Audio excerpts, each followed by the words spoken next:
श्री गणेशाय नमः। ओम नमः शिवाय। नमस्कार दोस्तों, आप सभी श्रोताओं को सावन के पहले सोमवार की हार्दिक शुभकामनाएं। आप सभी का दिन शुभ और मंगलमय हो। भगवान भोलेनाथ की कृपा आप सभी भक्तों पर सदा सर्वदा बनी रहे। जैसा कि हम सभी जानते हैं कि आज सावन माह का पहला सोमवार है। हिंदू धर्म में सावन का महीना बहुत ही पावन और पवित्र माना जाता है। इसे धर्म कर्म का माह भी कहा जाता है। सावन महीने का धार्मिक महत्व बहुत ज्यादा है। 12 महीनों में से सावन का महीना विशेष पहचान रखता है। इस दौरान व्रत दान व पूजा पाठ करना अति उत्तम माना जाता है। इस बार का सावन अपने आप में अनूठा है। हमारे पुराणों और धर्म ग्रंथों को उठाकर देखें तो भोलेनाथ के पूजा के लिए सावन के महीने की महिमा का अत्यधिक महत्व है। इस महीने में ही देवी पार्वती ने भगवान शिव की घोर तपस्या की थी और शिव जी ने उन्हें दर्शन भी इसी माह में दिए थे। तब से भक्तों का विश्वास है कि इस महीने में शिवजी की तपस्या और पूजा पाठ करने से शिवजी जल्द प्रसन्न होते हैं और जीवन सफल बनाते हैं। अब आइए श्रवण करते हैं सावन सोमवार की पौराणिक कथा, जिसे सुनने मात्र से ही भोलेनाथ की कृपा प्राप्त होती है। अमरपुर नगर में एक धनी व्यापारी रहता था और दूर दूर तक उसका व्यापार फैला हुआ था। नगर में उस व्यापारी का सभी लोग मान सम्मान करते थे। इतना सब कुछ होने पर भी वह व्यापारी अंतर्मन से बहुत दुखी था, क्योंकि उस व्यापारी का कोई पुत्र नहीं था। दिन रात उसे एक ही चिंता सताती रहती थी कि उसकी मृत्यु के बाद इतने बड़े व्यापार और धन संपत्ति को कौन संभालेगा। पुत्र पाने की इच्छा से वह व्यापारी प्रत्येक सोमवार भगवान शिव की व्रत तथा पूजा किया करता था। सायंकाल को व्यापारी शिव मंदिर में जाकर भगवान शिव के सामने घी का दीपक जलाया करता था। उस व्यापारी की भक्ति देखकर एक दिन देवी पार्वती ने भगवान शिव से कहा कि हे प्राणनाथ, यह व्यापारी तो आपका सच्चा भक्त है। कितने दिनों से यह सोमवार का व्रत और पूजा नियमित कर रहा है। हे प्रभु, आप इस व्यापारी की मनोकामना को अवश्य पूर्ण करें। भगवान शिव ने मुस्कुराते हुए कहा कि हे पार्वती, इस संसार में सबको उसके कर्म के अनुसार फल की प्राप्ति होती है। प्राणी जैसा कर्म करते हैं उन्हें वैसा ही फल प्राप्त होता है। इसके बावजूद भी पार्वती जी नहीं मानी। उन्होंने भगवान भोलेनाथ से आग्रह करते हुए कहा कि नहीं प्राणनाथ, आपको इस व्यापारी की इच्छा पूरी करनी ही पड़ेगी, क्योंकि यह आपका अनन्य भक्त है। प्रत्येक सोमवार आपका विधिवत व्रत रखता है और पूजा अर्चना के बाद आपको भोग लगाकर ही एक समय भोजन ग्रहण करता है। आपको इससे पुत्र प्राप्ति का वरदान देना ही होगा। देवी पार्वती का इतना आग्रह देखकर भगवान शिव ने कहा कि हे देवी, तुम्हारे आग्रह पर मैं इस व्यापारी को पुत्र प्राप्ति का वरदान देता हूँ, लेकिन इसका पुत्र 16 वर्ष से अधिक जीवित नहीं रहेगा। उसी रात भगवान शिव ने स्वप्न में उस व्यापारी को दर्शन देकर उसे पुत्र प्राप्ति का वरदान दिया और उसके पुत्र के 16 वर्ष तक जीवित रहने की बात भी बताई।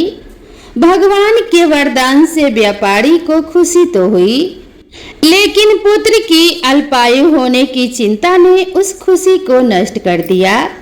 व्यापारी पहले की तरह ही सोमवार का विधिवत व्रत करता रहा। कुछ महीने पश्चात उसके घर अति सुंदर पुत्र का जन्म हुआ।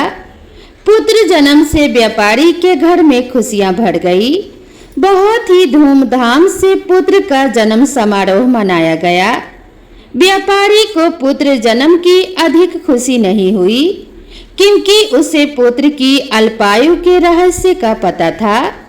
उस व्यापारी के अलावा यह रहस्य घर में किसी को मालूम नहीं था। विद्वान ब्राह्मणों ने उस पुत्र का नाम अमर रखा। जब अमर 12 वर्ष का हुआ तो शिक्षा प्राप्ति के लिए उसे वाराणसी भेजने का निश्चय हुआ। व्यापारी ने अमर के मामा दीपचंद को बुलाया और कहा कि अमर को शिक्षा प्राप्त करने के लिए वाराणसी छोड़ आओ। अमर अपने मामा के साथ शिक्षा प्राप्त करने के लिए चल दिया।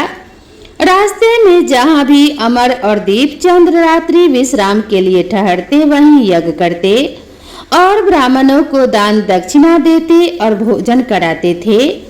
लंबी यात्रा के बाद अमर और दीपचंद एक नगर में पहुँचे। उस नगर के राजा की कन्या के विवाह के खुशी में पूरे नगर को सजाया गया। निश्चित समय पर बारात आ गई, लेकिन वर का पिता अपने बेटे के एक आंख से काने होने के कारण बहुत चिंतित था। उसे इस बात का भय सता रहा था कि राजा को इस बारे में पता चल गया तो कहीं वह विवाह से इनकार न कर दे और इससे उसकी काफी बदनामी होगी। वर के पिता ने अमर को देखा तो उसके मस्तिष्क में एक विचार आया। उसने सोचा क्यों न इस लड़के को दूल्हा बनाकर राजकुमारी से विवाह करा दूं। विवाह के बाद इसको धन देकर विदा कर दूंगा और राजकुमारी को अपने नगर में ले जाऊंगा। वर के पिता ने इसी संबंध में अमर और दीपचंद से बात की। दीपचंद ने धन मिलने के लालच में वर के पिता की बात स्वीकार कर ली। अमर को दूल्हे के वस्त्र पहनाकर राजकुमारी चंद्रिका से विवाह करा दिया गया। राजा ने बहुत सा धन देकर राजकुमारी को विदा किया। अमर जब लौट रहा था तो सच नहीं छिपा सका और उसने राजकुमारी की ओढ़नी पर लिख दिया कि राजकुमारी चंद्रिका, तुम्हारा विवाह तो मेरे साथ हुआ था, लेकिन मैं तो वाराणसी में शिक्षा प्राप्त करने जा रहा हूँ। अब तुम्हें जिस नवयुवक की पत्नी बनना पड़ेगा वह एक आंख से काना है। अब राजकुमारी ने अपने ओढ़नी पर लिखा हुआ देखा और उसे पढ़ा तो उसने काने लड़के के साथ जाने से इनकार कर दिया। जब राजा को जानकारी मिली कि काने राजकुमार के साथ उसकी पुत्री का विवाह नहीं हुआ है तो राजकुमारी को महल में रख लिया। उधर अमर अपने मामा दीपचंद के साथ वाराणसी पहुंच गया। अमर ने गुरुकुल में पढ़ना शुरू कर दिया। जब अमर की आयु 16 वर्ष की पूरी हुई तो उसने एक यज्ञ किया। यज्ञ की समाप्ति पर ब्राह्मणों को भोजन कराया और खूब अन्न वस्त्र दान किए। रात को अमर अपने शयन कक्ष में सो गया। शिवजी के वरदान के अनुसार शयन अवस्था में ही अमर के प्राण पखेरु उड़ गए। सूर्योदय पर मामा अमर को मृत देखकर रोने पीटने लगा। आसपास के लोग भी एकत्र होकर दुख प्रकट करने लगे। मामा के रोने विलाप करने के स्वर समीप से गुजरते हुए भगवान शिव और माता पार्वती ने भी सुने। पार्वती जी ने भगवान से कहा कि हे प्राणनाथ, मुझसे इसके रोने के स्वर सहन नहीं हो रहे, आप इस व्यक्ति के कष्ट अवश्य दूर करें। भगवान शिव ने पार्वती जी के साथ अदृश्य रूप में समीप जाकर अमर को देखा तो पार्वती जी से बोले कि हे देवी, यह तो उसी व्यापारी का पुत्र है जिसे मैंने 16 वर्ष की आयु का वरदान दिया था। इसकी आयु तो पूरी हो गई है। पार्वती जी ने फिर भगवान शिव से निवेदन किया कि हे प्राणनाथ, आप इस लड़के को जीवित करें, नहीं तो इसके माता पिता पुत्र की मृत्यु के कारण रो रो कर अपने प्राणों का त्याग कर देंगे। इस लड़के का पिता तो आपका परम भक्त है, वर्षों से सोमवार का व्रत करते हुए आपको भोग लगा रहा है। देवी पार्वती के आग्रह करने पर भगवान शिव ने उस लड़के को जीवित होने का वरदान दिया। भगवान शिव के आशीर्वाद से कुछ ही पल में वह जीवित होकर उठ बैठा। शिक्षा समाप्त करके अमर अपने मामा के साथ अपने नगर को चल दिया।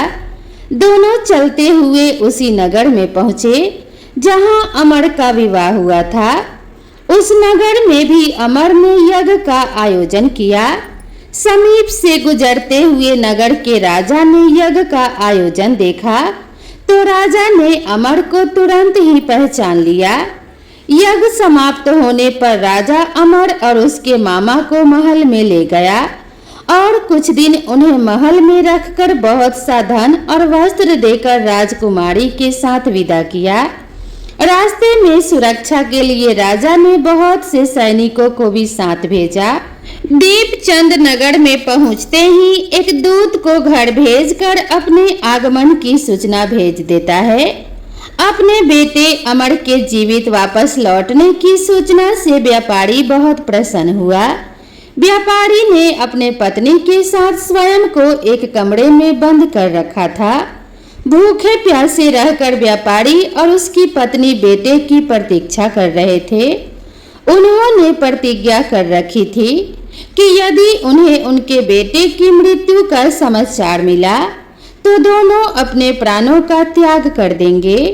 व्यापारी अपनी पत्नी और मित्रों के साथ नगर के द्वार पर पहुंचा।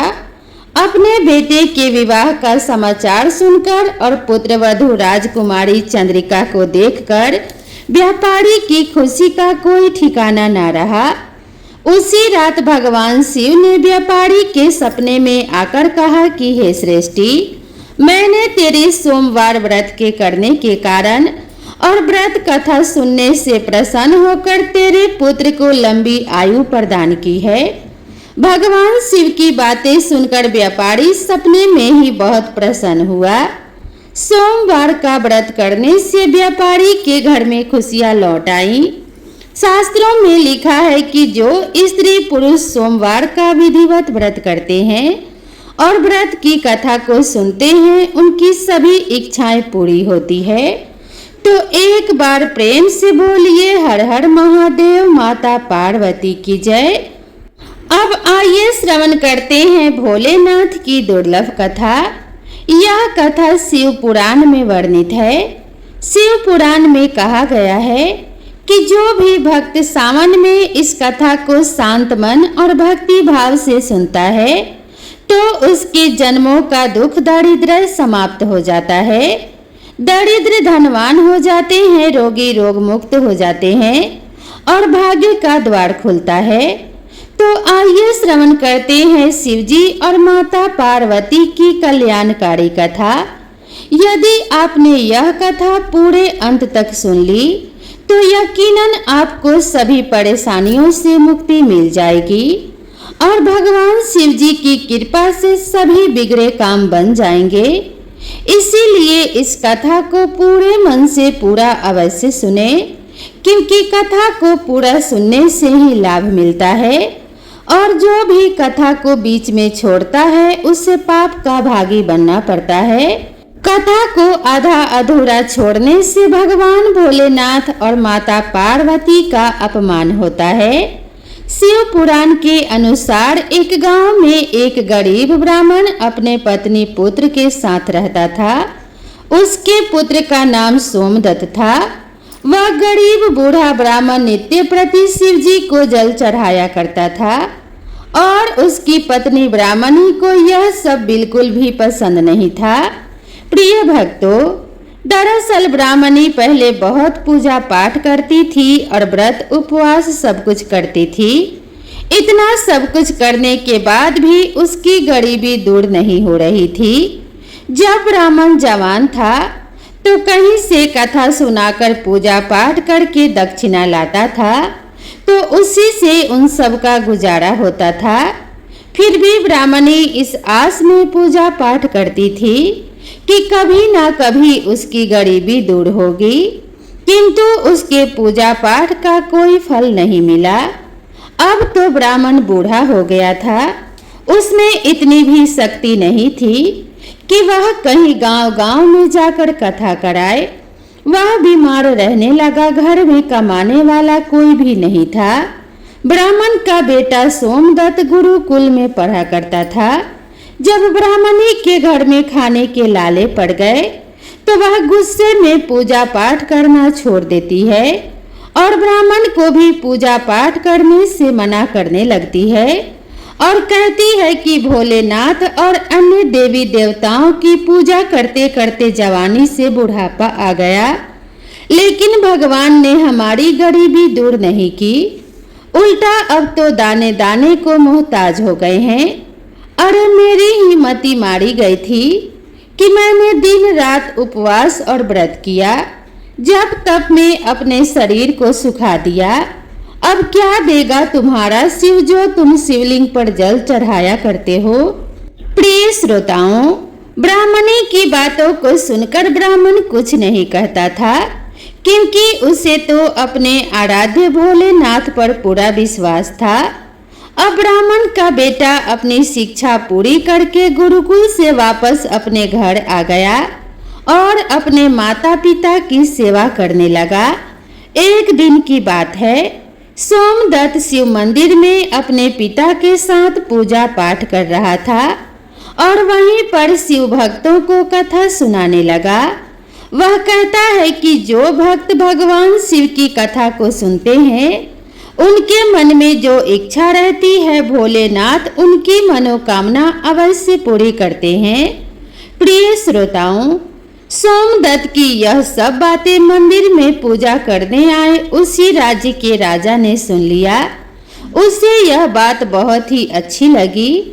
उसने सोमदत्त को अपने यहाँ राजकुमारी को कथा सुनाने के लिए नौकरी पर रख लिया। अब सोमदत्त प्रतिदिन राजा की बेटी को कथा सुनाने जाया करता था। वहां से दक्षिणा में जो भी मिलता उसमें ही वह अपने परिवार का पालन पोषण करने लगा। इस पर भी ब्राह्मणी खुश नहीं थी। उसने कहा, मुझे अपने बच्चे के भविष्य की चिंता है। हमारा जीवन तो जैसे तैसे कट गया, लेकिन मेरे पुत्र का जीवन अभी बाकी है। हमारे मरने के बाद उसका क्या होगा। हमारी भक्ति पूजा पाठ का फल लगता है कभी नहीं मिलेगा। क्या भोलेनाथ को मेरा दुख दिखाई नहीं देता। मेरा पुत्र राजा के घर से जो कुछ भी लेकर आता है, माना कि उससे हमारे पूरे परिवार का पेट भर जाता है, किंतु और भी आवश्यकताएं हैं जो कैसे पूरी होंगी। ईश्वर ने अपनी आंखें क्यों बंद कर रखी हैं। क्या मेरे पुत्र को हमारे तरह ही गरीबी में रहना होगा। ब्राह्मण और ब्राह्मणी की ये करुण पुकार जब माता पार्वती ने सुना तो उन्होंने शिव जी से कहा कि हे देव, हे महेश्वर, आप तो सर्वज्ञ हैं। आप क्यों इन दोनों की इतनी परीक्षा ले रहे हैं।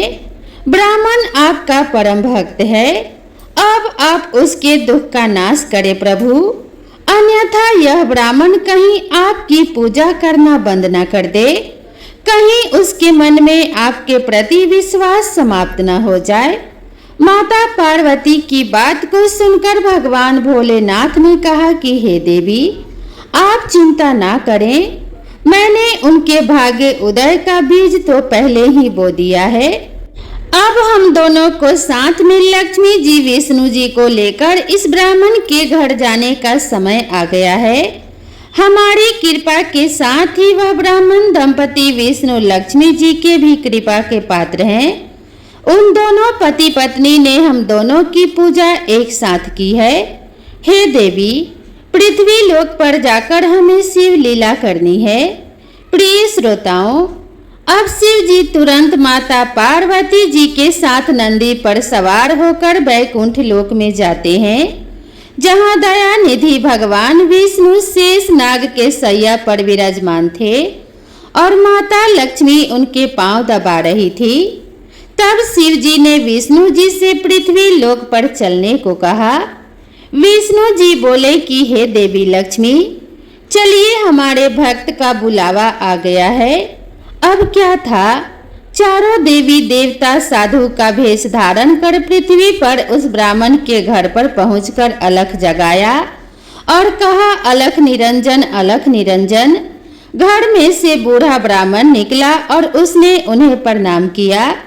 तो उन साधु भेषधारी भगवान विष्णु और शिवजी ने कहा, हम रात्रि में आपके घर पर विश्राम करना चाहते हैं। इस पर ब्राह्मण पुत्र सोमदत्त ने अतिथि देवो भव ऐसा विचार कर कहा, महाराज, मेरे घर में दक्षिणा में मिले दाल चावल आदि से हम तीनों के भोजन की पूर्ति होती है, अतः मैं एक समय के भोजन की व्यवस्था कर सकता हूँ। साधुओं ने उसे एक बर्तन देकर कहा कि वह दाल चावल इस बर्तन में बनाओ, तो हम सबका दोनों समय का भोजन बन जाया करेगा। इस प्रकार उस बर्तन में बने भोजन से दोनों समय के भोजन की पूर्ति हो गई। अगले दिन प्रातः काल में सोमदत्त जाने लगा तो साधु रूपी भगवान शिव जी ने पूछा कि हे पुत्र, तुम कहाँ जा रहे हो?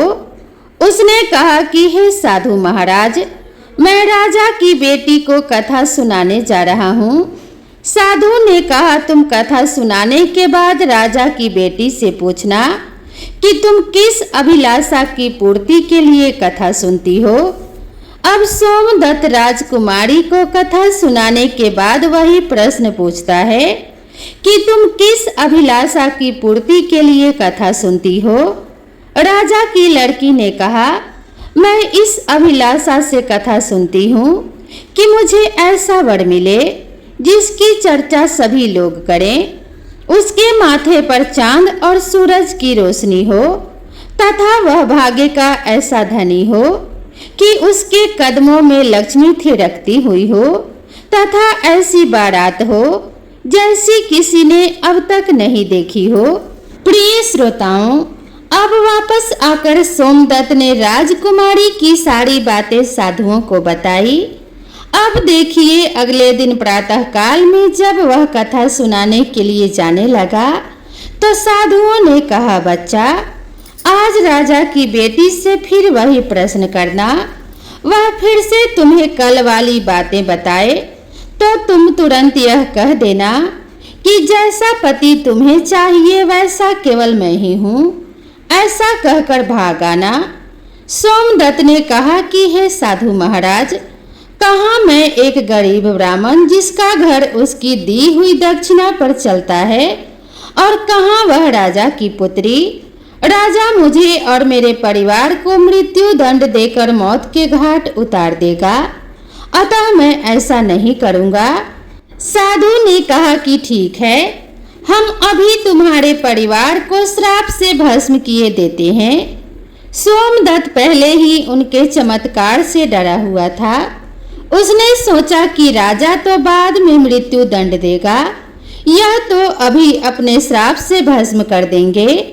अतः साधुओं को आश्वासन देकर कथा सुनाने के लिए सोमदत्त चला गया। कथा सुनाने के बाद सोमदत्त ने कहा, राजकुमारी, कल जो आपने बात बताया था उसके अनुसार जैसा वर तुम्हें चाहिए वैसा वर मैं ही हूँ। ऐसा कहकर तुरंत वहां से सोमदत्त भाग गया।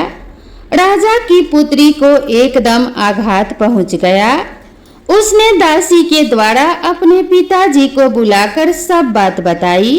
राजा ने आश्वासन दिया कि उस उदंड ब्राह्मण को उसकी सजा जरूर मिलेगी। राजा ने तुरंत अपने मंत्रियों से विचार विमर्श किया। एक वरिष्ठ मंत्री ने कहा, महाराज, उसने अपराध तो फांसी दिए जाने वाला ही किया है, परंतु वह एक ब्राह्मण है।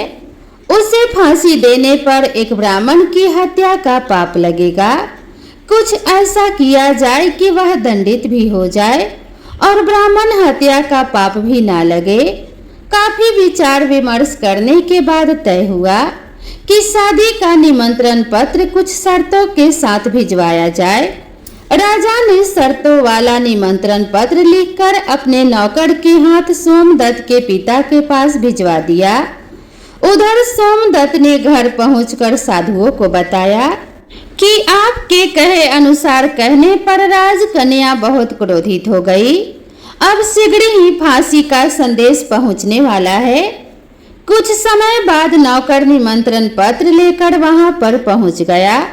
साधुओं ने नौकर को सम्मान सहित बिठाकर सोमदत्त को निमंत्रण पत्र पढ़कर सुनाने को कहा। पत्र इस प्रकार था, अर्थात पत्र पर लिखा था कि हे ब्राह्मण पुत्र, हमें तुम्हारा शादी का प्रस्ताव मंजूर है, परंतु साथ साथ हमारी कुछ शर्तें भी है। हमारे द्वारा सभी शर्तें पूरी करने पर हम अपनी कन्या का विवाह तुम्हारे साथ कर देंगे।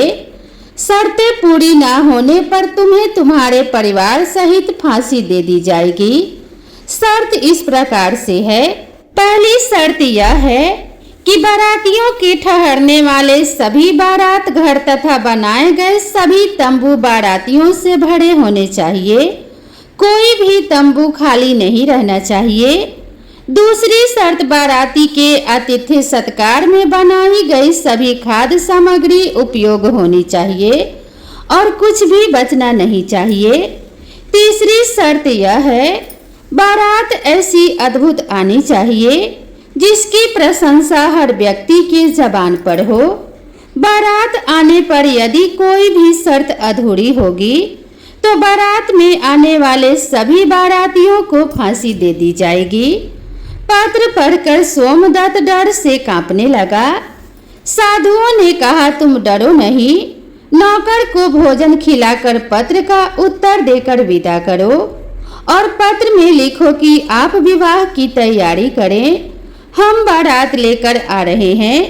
नौकर को भोजन में दाल भात परोसा गया, लेकिन भगवान शिव की कृपा से नौकर की थाली में 36 प्रकार का भोजन बन गया। विदाई में साधुओं ने साधु के वेश में जो भोलेनाथ और भगवान विष्णु जी थे, उस नौकर को मुट्ठी भर धुनी की राख पत्र देकर विदा किया। बाहर आकर नौकर ने देखा कि वह राख नहीं हीरे मोती हैं। वह बहुत खुश हुआ। राजा ने सकारात्मक उत्तर प्राप्त होने पर विचार किया कि वह गरीब ब्राह्मण किसके भरोसे ऐसा कर रहा है। क्या कोई दुश्मन राजा उसका साथ दे रहा है? यही सोचकर राजा ने शहर के तमाम बारात घर सजवा दिए और अनेकों तंबू लगवा दिए। राजा का विश्वास था कि अधिक आदमी न आने के कारण वह शर्त हार जाएगा। सोमदत्त अपनी बारात में चलने के लिए जिसे भी कहता वही उससे यह कहकर मना कर देता कि नहीं, तुम्हारा तो अंतिम समय आ गया है, हम बारात में तुम्हारे साथ मरने के लिए क्यों जाएं? ऐसी बात सुनकर वह बहुत ही परेशान था। शादी वाले दिन सोमदत्त को परेशान देखकर साधुओं ने कहा, पुत्र, आज तुम्हारा विवाह है और तुम परेशान हो रहे हो, तैयार होकर हमारे साथ चलो। तुम किसी भी बात की चिंता मत करो, हम तुम्हारे साथ हैं।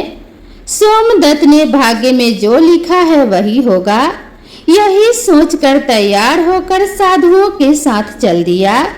भगवान शिव जी ने इस बारात में चलने के लिए सभी देवताओं को मनुष्य रूप में आमंत्रित कर दिया तथा भूत प्रेत व अनेक गणों को भी शादी में बुला लिया, जिसके कारण सभी बारात घर लगाए गए सभी तंबू भर गए। इसके बाद भी कुछ बाराती बिना तंबू के रह गए। राजा के पास सूचना भिजवाई गई कि बारातियों के ठहरने का और प्रबंध कराया जाए। सूचना मिलने पर राजा ने विचार किया कि कहां से इतने बाराती आ गए हैं, चलकर देखना चाहिए। फिर क्या था, राजा तुरंत वहां पहुंचा। राजा को आया देखकर शिवजी ने शुक्र व शनि जी को बच्चे के रूप में बनाकर भूख के कारण रुला दिया। राजा ने 2 बच्चों को रोते हुए देखकर पूछा कि यह बच्चे क्यों रो रहे हैं। साधु बने शिवजी ने कहा, इन्हें भूख लगी है राजन। राजा ने उन बच्चों को खाना खिलाने के लिए भेज दिया। कुछ समय बाद राजा के कर्मचारी ने आकर बताया, महाराज, दोनों बच्चे तो सारा का सारा भोजन खा गए और फिर भी भूख भूख चिल्ला रहे हैं। ऐसा सुनकर राजा बहुत परेशान हुआ। उसने अपना घमंड त्याग कर साधुओं के सामने नतमस्तक होकर कहा, महाराज, अब मेरी लाज आपके हाथ में है। साधुओं ने कहा, कोई बात नहीं, सब कुछ ठीक हो जाएगा। तुम घर जाकर बारात की अगवानी की तैयारी करो। राजा ने शहर को बहुत ही सुंदर ढंग से सजाया। जगह जगह झालरों से पूरा शहर एक दुल्हन की तरह सजाया गया। सोमदत्त भी विवाह की पोशाक में एक राजकुमार की तरह बहुत सुंदर दिखाई दे रहा था। शाम के समय उसे एक सुंदर रथ में बिठाया गया।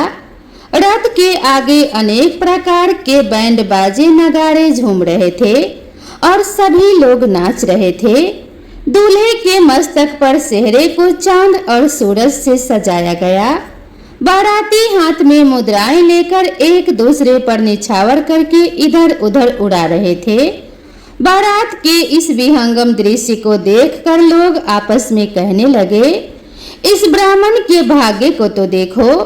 इसके मस्तक के चेहरे में चांद और सूरज, चारों तरफ से इस प्रकार धन लक्ष्मी उड़ाया जा रहा है मानो किसी बड़े राजा की बारात निकल रही है। ऐसी बारात हमने अपने जीवन में कभी नहीं देखी और ना आगे देखने की उम्मीद है। यह भाग्य का बड़ा धनी है। प्रजा के मुंह से इस प्रकार की बातों को सुनकर के माता पार्वती ने कहा, प्रभु आप जिस पर कृपा करते हैं उसके लिए अन्न धन के भंडार खोल देते हैं। भगवान भोलेनाथ ने कहा कि हे पार्वती, जो भक्त मेरी पूरी श्रद्धा भक्ति से पूजा करते हैं मैं उन्हें उनके पूजा का फल अवश्य देता हूँ। उन्हें दुख तो तभी तक झेलना पड़ता है जब तक कि उनके पाप कर्म समाप्त नहीं हो जाते। पुण्य कर्म जैसे ही उदय होते हैं उनके भाग्य के दरवाजे खुल जाते हैं और जो भक्त सावन में हमारी कथाओं को सुनता है उन्हें भी राजकुमारी की तरह ही फल प्राप्त होता है। राजकुमारी ने प्रतिदिन भगवान शिव जी की कथाएं सुनी। उसने मन में जो भी कामना की उससे वह मिला। यह तो भोलेनाथ, माता पार्वती, विष्णु जी, लक्ष्मी जी की महिमा थी जिसके कारण ब्राह्मण धनी हो गया। उसका भी घर महल की तरह सुंदर हो गया। उसके घर में नौकर चाकर इत्यादि की कमी नहीं थी। अपार धन दौलत से घर भरा हुआ था और ब्राह्मणी ने भी फिर से भगवान की पूजा अर्चना शुरू कर दी। खूब दान दक्षिणा देना शुरू कर दिया और नित्य प्रति भगवान की कथाओं को सुनने लगी। तो एक बार प्रेम से बोलिए, भगवान भोलेनाथ शंकर भगवान की जय। हर हर महादेव, माता पार्वती की जय। माता पार्वती और भगवान शिव की कृपा अब सभी भक्तों पर सदा सर्वदा बनी रहे। सावन का यह पहला सोमवार आप सभी के लिए शुभ और मंगलकारी हो। आप सभी की मनोकामनाएं भगवान शिव और माता पार्वती की कृपा से पूरी हो। इसी मंगल कामना के साथ आप सभी से विदा लेते हैं। मिलते हैं इसी तरह की नई कथा और नई कहानी के साथ। तब तक के लिए राधे राधे।